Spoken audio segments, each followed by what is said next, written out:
Donc je passe le casting pour la tournée Chris Marquez et il m'appelle le 24 au soir. Et là, je vois marqué Londres, tu sais, et je dis à ma mère, c'est Chris Marquez. C'est sûr, je sais qu'il habite à Londres. Il habite à Londres, ouais. Et là, il annonce que...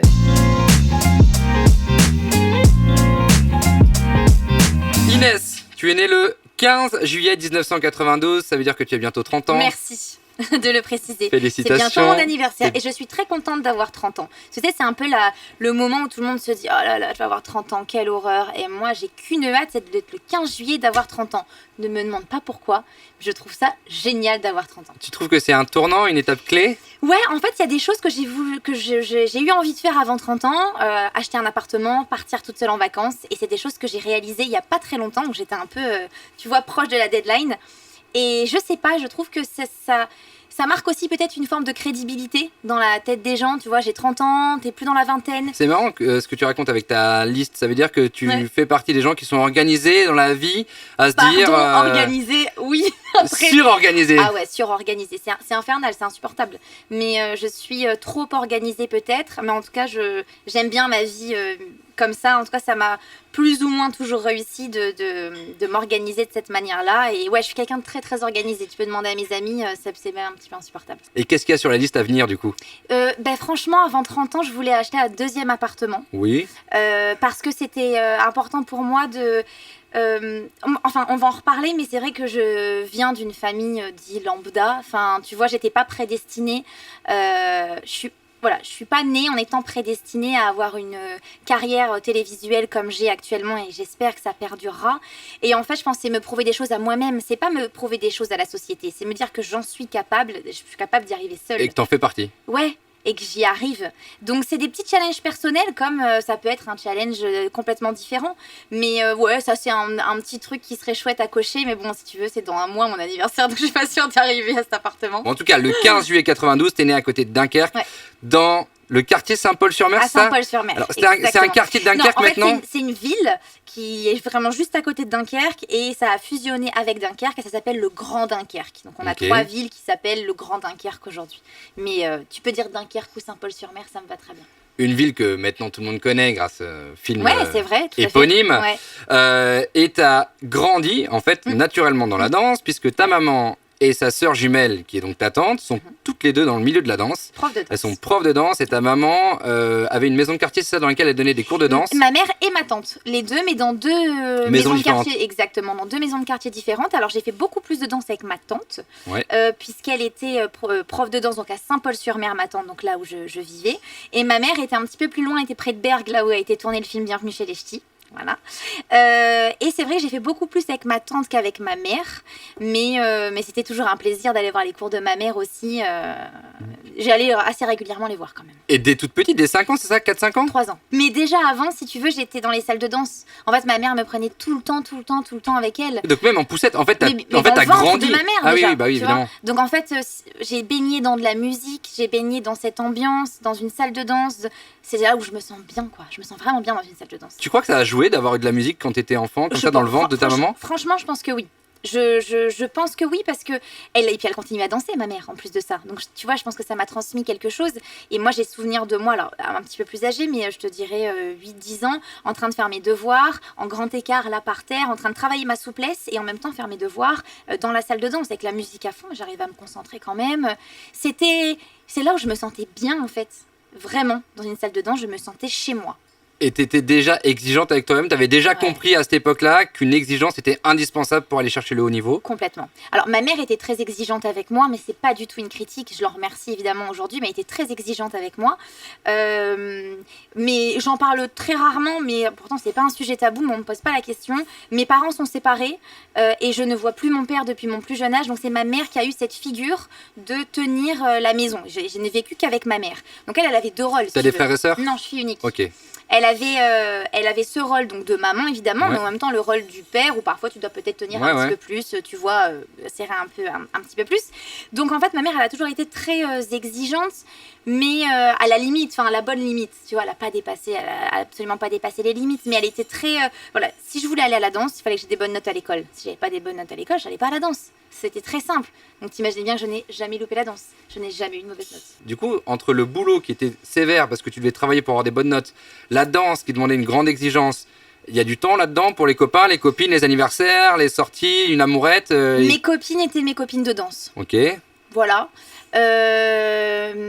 Mes copines de... Alors, à 8 ans, c'était mes copines de danse. C'était vraiment... je suis restée vraiment que là-dedans. En primaire, t'es comment à l'école? T'es un peu la leaduse, t'es un peu... Malgré moi, je suis un peu la leaduse. Ouais. J'aime pas ce statut. Encore aujourd'hui, je déteste ce statut. C'est pas un truc... Tu vas voir, on en reparlera, mais ce truc un peu statutaire, un peu personnalité publique, machin, je me considère tellement pas comme ça, mais c'est vrai que quand j'étais plus jeune, j'étais un peu... En fait, j'étais vachement respectée. Je pense que... C'est marrant, j'en parlais il y a pas longtemps à une amie. J'ai toujours été très empathique. J'ai toujours été vers les autres et surtout vers ceux vers qui on n'allait pas normalement. Tu vois, mais naturellement, sans calcul. Non, parce que sans calcul, parce que ces gens-là, c'est des gens comme tout le monde, et quand je les vois isolés, moi ça me tord le cœur, quoi. Donc j'ai toujours été manger à la cantine à côté des gens, tu vois, qu'on appelait c'est un pouilleux. Bah non, en fait, moi ça me faisait mal. Et en fait, du coup, cette personne devenait l'amie aussi de tout le monde parce que les gens me respectaient. Je sais pas pourquoi, je sais pas trop te dire, mais voilà, je faisais beaucoup de concours de danse, les gens savaient que je faisais beaucoup de danse. Je crois qu'il y avait une certaine forme de respect aussi avec tout ça. Je loupais parfois l'école, mes camarades le savaient que je loupais l'école pour la danse. J'avais beaucoup d'articles dans les journaux. La Voix du Nord, c'est le journal de chez Bien moi, sûr, tu vois. la PQR. Mais je pense qu'il y avait une certaine forme de respect, peut-être par rapport à la danse, peut-être, je ne sais pas. Et de jalousie aussi, il y avait de la jalousie de la part d'autres camarades? Non, jamais. Parce que en plus, c'était la fille de ta maman qui était la prof de danse, ça aurait pu... Ouais, et ben écoute, pas du tout. Pas du tout, parce que je pense qu'une personne qui vient voir le cours de danse, elle sait pas que je suis la fille ou la nièce de la prof de danse. Ça ne se voyait pas. Il y avait pas de... on me faisait pas de cadeaux, quoi. Et t'en jouais pas? Pas du tout. Ah non, absolument pas. Au contraire. Le seul truc dont tu jouais, et ça je l'ai lu dans une interview, c'est ton nom de famille, Vandamme, qui ne s'écrit pas comme l'acteur, puisque toi c'est en un mot alors que Vandamme c'est en 2 mots. Bravo. Et tu disais que dans la cour de récré, j'ai lu que tu disais que dans la cour de récré, si on t'embêtait, arrêtez ou j'appelle mon père. Et ça, alors je disais pas mon père, je disais mon oncle. Mon oncle. Et ça, je l'avoue, bien sûr, évidemment. Mais ça c'était génial, mais qui l'aurait pas fait à ma place? Attends, tu t'appelles Vandamme. Jean-Claude. Je crois que tu laisses passer cette opportunité. Bien sûr. Jean-Claude, mon oncle, peut-être que ça a joué. Peut-être qu'il y a des gens qui se sont dit, attends, c'est vraiment son oncle et tout, viens, on y va doucement. Puis il n'y avait pas Internet pour vérifier.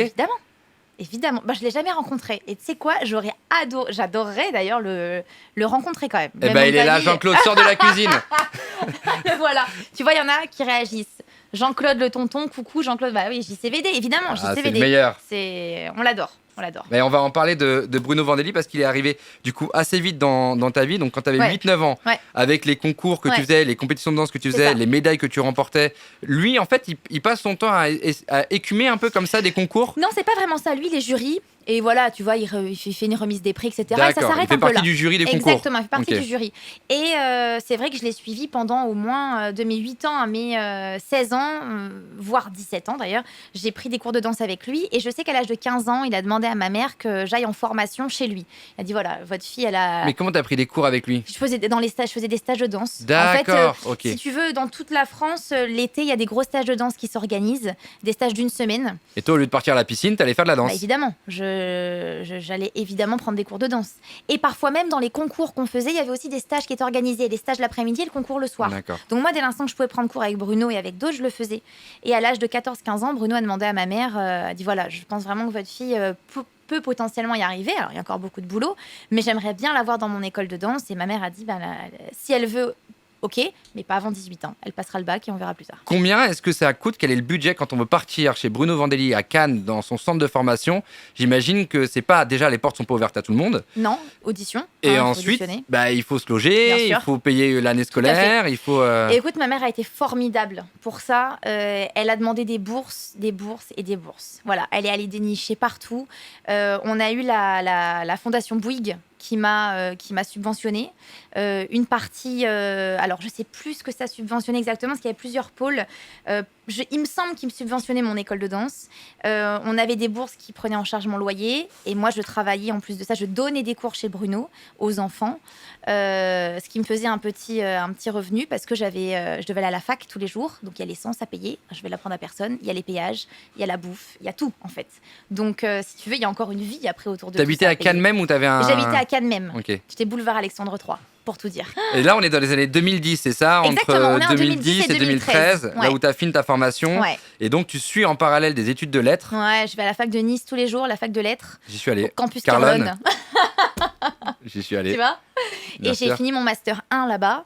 Non, j'ai fini ma licence, pardon. Mon master, je l'ai fini à Lille. À Lille, ouais. T'es remonté à Lille pour aller faire le master. Ouais, voilà. Campus Carlone, fac tous les jours, danse tous les après-midi, danse le soir, tu rentres, tu fais tes devoirs, tu dors, tu te réveilles le matin, 6h, t'es reparti à la fac. Quoi. Après Bruno Vandelli, à la fin 2013, il y a eu le retour pour le master, la fin du master de lettres à Lille. Ouais, tout à fait. Il y a eu des allers-retours non-stop à Paris pour passer des castings. Et il y a eu en même temps la troupe de Bruno Vandelli qui s'appelait Métamorphe. Tout à fait.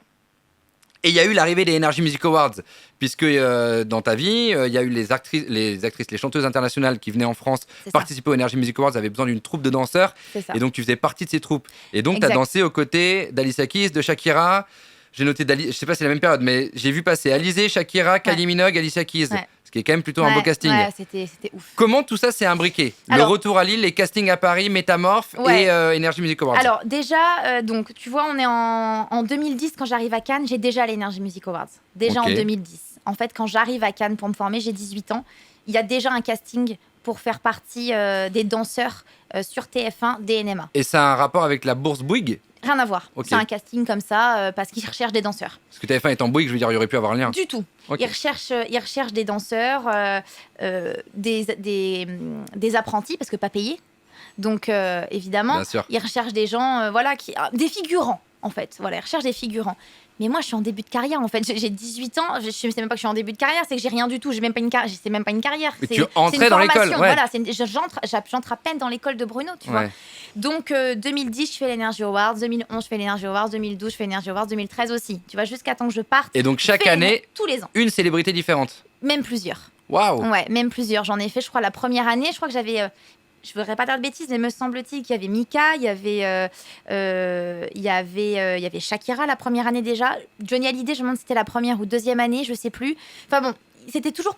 C'est ça. Donc tu avais plusieurs plateaux le même soir. Ouais, c'est un plateau multi-artistes et en fait ils cherchent encore aujourd'hui, c'est comme ça. Alors aujourd'hui c'est des professionnels, mais ils recherchaient des figurants pour faire plusieurs plateaux. D'accord. Tu vois. Donc j'ai eu la chance de danser plusieurs fois sur la scène chaque année. Donc ça c'est 2010-2013, je fais ça mais pas payé. Ça te met dans le bain direct. Mais ça me met dans le bain et ça, mine de rien, je commence à avoir des contacts parce que le directeur artistique des Energy Music Awards qui s'appelle Hakim Gorab me remarque, si je puis dire, et on en rediscutera après, mais m'appelle après pour des plans professionnels quand j'arrive à Paris, et même le directeur artistique de Danse avec les stars. Donc tu vois, finalement, le monde est assez petit. Et on se souvient d'il y a 10 ans quand j'étais apprentie et que j'étais pas payée, et on en rigole, tu vois, aujourd'hui, et on se dit que finalement, tout a un sens dans la vie. Ils se souviennent de ça? Bien sûr qu'ils s'en souviennent, évidemment. Et donc 2013, je pars, comme tu le dis, à Lille parce que je ne peux pas vivre à Paris, c'est beaucoup trop cher. J'ai absolument pas les moyens de venir vivre à Paris, les loyers c'est hors de prix, etc. Donc je vais vivre à Lille, c'est vachement moins cher. Et les allers-retours à Paris, quasiment tous les jours, avec une carte de réduction, ça revient moins cher aussi que de vivre à Paris. Tout mais est calcul d'argent. Le planning doit être chargé, donc bien sûr. En plus des allers-retours, tu fais le master, tu finis ton master de lettres. Bien sûr, je fais mon master 1 parce qu'en fait... pour un plan B. Bah ouais, plan B. Enfin, si la danse ça marche pas, j'en sais rien. Moi, est-ce que ça va marcher la danse pour moi ? Aucune idée, j'ai aucune certitude que ça va fonctionner.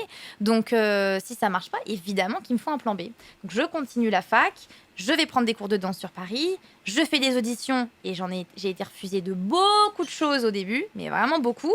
Donc, pas de travail, donc c'est chaud quoi. Tu vois, enfin, se passe un laps de temps qui dure 3 mois où pendant 3 mois, je travaille pas, mais ce qui veut dire je travaille pas, veut dire j'ai zéro, j'ai pas de rentrée d'argent, tu vois. Et j'ai pas le temps d'aller prendre un job, d'aller au McDo, comme pourraient faire plein d'étudiants. Je n'ai pas le temps. Enfin, vraiment, pour le coup, je me lève, il est 6h, je rentre, il est 23h. Une journée, c'est 24 heures. Je peux pas faire mieux, quoi. Donc voilà, et ensuite, je reste 6-8 mois à vivre à Lille, petite année. et tombe assez de contrats pour que je devienne intermittente du spectacle, ce fameux statut tant attendu. Merci. Et enfin, il arrive et donc je peux me permettre de venir vivre, non pas à Paris, on va pas déconner tout de suite, mais j'étais en banlieue, j'étais à Alfortville dans le 94. Le secret, du coup, en fait, c'est de ne jamais lâcher. Non, jamais lâcher. C'est dur, parce que parfois, on est tiré aussi par des problèmes justement d'argent, de temps. Bon, parfois, on a une fenêtre de tir pour jamais rien lâcher, mais on peut pas aller au-delà, quoi. J'ai une famille extraordinaire. Et je pense que l'entourage est quand même très, très important. Quand tu es seul sur ce bateau, bah, c'est dur, tu vois, tu peux vite couler. Nous, tout le monde était là autour de moi, quoi. Tout le monde était là mentalement à me dire, il faut pas lâcher, il faut pas lâcher, il faut pas lâcher. Mais ça met une pression aussi de savoir qu'on doit essayer de rendre fiers ceux qui se sont sacrifiés pour nous. Je crois pas. Je crois que moi, en tout cas, je l'ai pas senti comme ça. Ouais. C'est vrai que ta question est légitime et on pourrait se dire, ouais, elle a dû avoir la pression quand même, les bourses, machin, rendre des comptes aux gens. Je crois que je l'ai pas.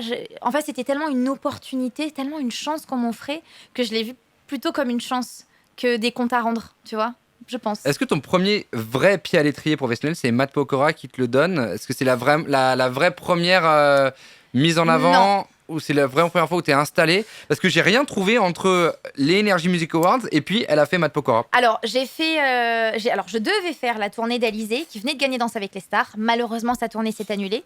Donc, j'ai été, avec la même production, j'ai été mise sur la tournée de Star 80. Donc, j'ai fait 3 mois de tournée avec Star 80 dans tous les zéniths. C'était fabuleux. On faisait les mêmes zéniths que Matt. Que, tu vois, 2 ans plus tard, j'étais sur scène avec Matt. On faisait exactement les mêmes zéniths. C'était full aussi.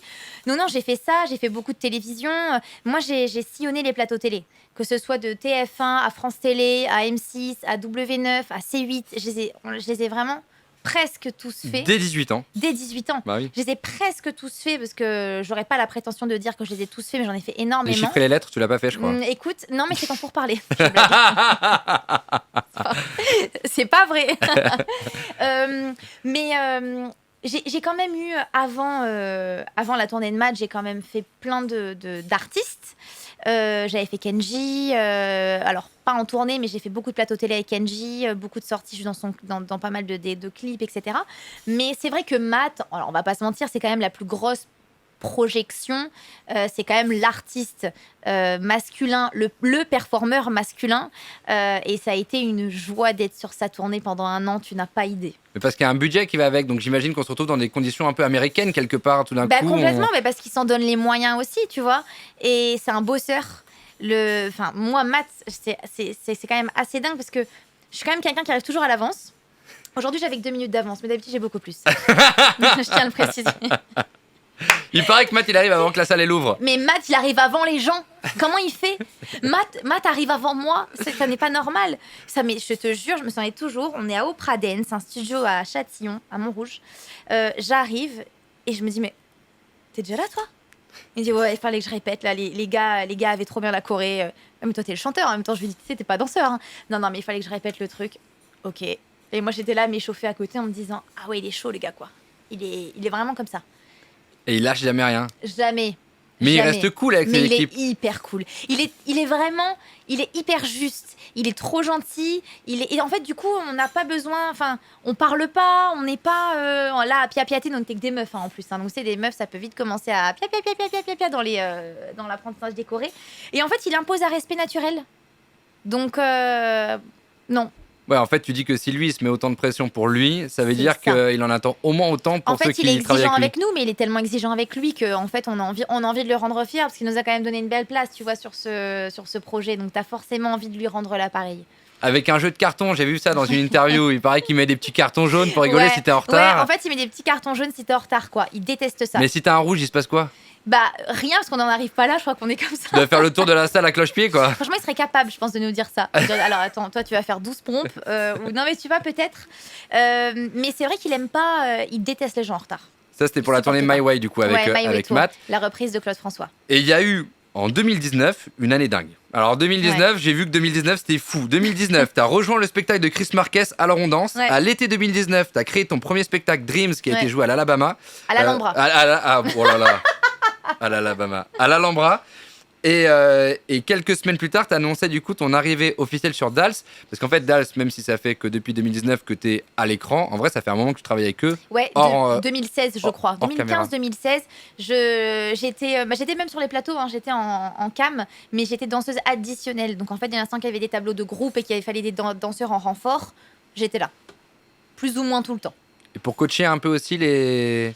J'ai pas vraiment coaché en télé, j'ai aidé Denitsa et Loïc Noté lors de leur finale à créer leur Jazz Broadway parce que je connaissais Denitsa un petit peu et elle m'avait demandé un petit peu de l'aide sur cette chorégraphie-là. Mais ça s'est arrêté là, tu vois. Denitsa reste la chorégraphe de son binôme. Et en plus d'être arrivé du coup sur Danse avec les stars pour l'émission pour la saison 10, mais t'arrives finaliste direct. Ouais. Mais 2019, il pouvait rien t'arriver vraiment, écoute, quoi. 2019, ça a été dingue, ouais. Ça a été une année fabuleuse. Mais vraiment, décembre 2018, donc je passe le casting pour la tournée Chris Marquez. Et il m'appelle le 24 au soir, le 24 décembre. Joyeux Noël. Ouais, de ouf. Et là, je vois marqué Londres, tu sais, et je dis à ma mère... C'est Chris Marquez. C'est sûr, je sais qu'il habite à Londres. Il habite à Londres, ouais. Et là, il m'annonce que je suis prise, tu vois. Et je pleure de joie. Ça m'arrive jamais. Mais alors là, vraiment, je pleure de joie. En plus, je trouve que c'est un tellement beau symbole d'annoncer ça un 24 décembre. Enfin, je sais pas, j'ai trouvé ça humain, beau de sa part.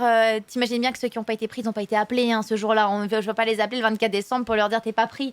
Il a pris le temps d'appeler les gens un soir de réveillon. Je pense qu'il avait autre chose à faire, mais pour leur créer du souvenir. Et je trouve ça vraiment formidable de sa part et de la part de sa femme d'avoir fait ça. Donc effectivement, début décembre jusqu'à mars-avril, je dirais. 2019. Oui, fin décembre jusqu'à début 2019. Ouais, c'est ça. Jusqu'à janvier, février, mars. Ouais, janvier, février, mars, avril, à peu près, on part en tournée. Et donc janvier, février, mars, avril 2019, on part en tournée. Extraordinaire. Et les producteurs de Danse avec les stars viennent voir le spectacle de Chris Marquez à Paris. Voilà comment c'est parti. Et la productrice ne me reconnaît pas sur le coup, ne me reconnaît pas d'avant du plateau télé, parce que j'étais blonde quand j'étais en danseuse additionnelle, et là j'étais brune. Et elle me dit, elle dit à Chris qui fait l'intermédiaire, j'aimerais bien qu'Inès passe le casting j'aimerais que cette fille passe le casting pour être danseuse de Danse avec les stars. Et il s'avère qu'après, elle sait que je suis Inès, l'ancienne blonde, et il faut que je fasse une confidence. Je l'ai déjà dit, mais en 2017, lors de la tournée de Matt Pokora, on m'a demandé déjà d'être danseuse de Danse avec les stars. On m'avait déjà demandé d'être danseuse de Dals. Mais il y a des choses qui t'émerveillent encore parce que le parcours est quand même incroyable. Les portes sont... Même s'il y a eu quelques embûches au début, aujourd'hui s'ouvrent toutes les unes derrière les autres assez relativement facilement. Oui. Est-ce que tu peux encore être surprise justement d'un coup de fil d'un Chris Marquez ou d'une chorégraphe ou d'un chorégraphe ou de... Alors au niveau de la danse, aujourd'hui c'est différent. J'ai la chance depuis 6 mois d'être passée animatrice sur les chaînes du groupe TF1. Oui. Donc la danse, ça restera mon amour pour toujours. Mais aujourd'hui, j'accepterai moins de contrats de danse. Évidemment, Danse avec les stars, si on me le repropose cette année, ce sera avec grand plaisir. Enfin, la saison qui arrive, ça sera avec grand plaisir. Je repars sur la tournée de Chris Marquez en décembre, mais je ne repartirai plus sur un projet de danse. Enfin, ne jamais dire jamais. Mais je ne même pense un pas. Gros projet Timberlake qui dit je fais une tournée? Non. Ah, c'est vrai? Ouais. Non. Ah oui, tiens, je me suis demandé s'il y avait une star américaine avec qui, mais pour faire pour le coup pas un plateau à Cannes, pour faire une vraie tournée mondiale. Non. Je repartirai plus en tournée. Trop de contraintes? Puis je crois que j'ai envie de me lancer un nouveau challenge. J'ai envie d'animer. J'ai envie de divertir d'une autre manière. J'aime la télé. Je baigne dedans depuis 10 ans. Je suis admirative du travail de l'animateur, des productions, de comment tout ça se déroule. Et je me dis que derrière les écrans, il y a des gens comme ça qui regardent la télé et qui s'amusent grâce à nous. Et moi, c'est ça que je veux faire. Vraiment. C'est presque devenu un... Est-ce que c'est un besoin? C'est le mot, je sais pas. Mais je veux divertir les gens. C'est en toi. C'est en moi. Je pense que c'est en moi. Vraiment, je l'ai fait à travers la danse. J'ai vraiment envie de le faire en tenant une émission, en ayant ce statut-là et en me disant, il y a des gens qui vont regarder, qui vont peut-être dire « Ah ouais, j'aime beaucoup cette animatrice. Oh bah tiens, on va regarder la télé ce soir. » En février, du coup, tu as annoncé que... Je crois qu'en décembre, tu as animé sur TFX Le Grand Bêtisier. Tout à fait, le Big Bêtisier de Noël. Ouais, pour Noël. Ouais. Et donc, en février, tu as annoncé faire partie des animatrices de TF1 pour la Française des Jeux. Tout à fait. Pour le loto. Ouais. Et l'euro million. Est-ce qu'on peut avoir la combinaison de... Écoute, Écoute, est-ce que tu penses que si j'avais la combinaison, je la prendrais pas pour moi? Bien sûr. Non, mais t'en prendrais une pour toi. Alors, je savais que c'était bien réglementé, hein, évidemment, mais à ce point, c'est vraiment, tu vois, nous les animateurs, on n'a pas le droit par exemple, de se prendre en selfie avec les sphères derrière. C'est interdit. Mais non. Mais si, je ne m'approche pas des sphères. Parce qu'il y a une photo de toi, du coup, qui a été postée sur les... Je crois que c'est le 7 février, je crois. Tout à fait, c'est bien possible. Est-ce que tu vois les sphères? Non. Non, on voit toi sur le plateau. Tout à fait. Mais les sphères sont les sphères sont à ma droite pour le loto et dans une autre pièce pour l'euro-million. Je ne m'approche pas des tirages. Je suis à au moins 6 mètres, je dirais. Tu veux dire qu'il y a une réglementation pour la distance entre les sphères et toi? Alors, une réglementation. Je pense que si j'ai envie de m'approcher à la fin du tirage, je peux, tu vois. Mais alors pendant le tirage, je ne bouge pas. Il est hors de question que je T'as une marque au sol et exactement. Ouais. Nous avons tous les animateurs on a la même marque. On ne bouge pas. C'est réglementé et c'est normal. Tu vois les sommes qui sont mises en jeu. Il n'y a pas de triche. Hein. C'est impossible. Je te le dis. Alors là vraiment, c'est impossible. On ne triche pas. Et les boules, tu les vois arriver avec un huissier dans un coffre-fort. Comment ça se passe en fait? En fait, il y a deux jeux. Il y a le jeu qu'on va utiliser pour les répétitions. Donc les boules de répétition, si je puis dire, parce qu'on fait des répétitions en plateau. Attends, il y a des fausses boules? Ben, il y a celles qui sont pas utilisées pour le tirage, ouais. Wow, et on répète avec celle-ci, on répète avec ce jeu-là. Celle-là, t'as le droit de les toucher? Je sais pas, j'ai jamais osé. Je ne sais pas. Mais on fait une répétition de notre texte. Et donc, voilà, donc on va répéter notre texte, il va se dérouler, etc. sur le prompteur. Ouais. Il répète les lumières aussi, parce que tout est calé, c'est toujours les mêmes lumières au même moment. Voilà, c'est une réglementation.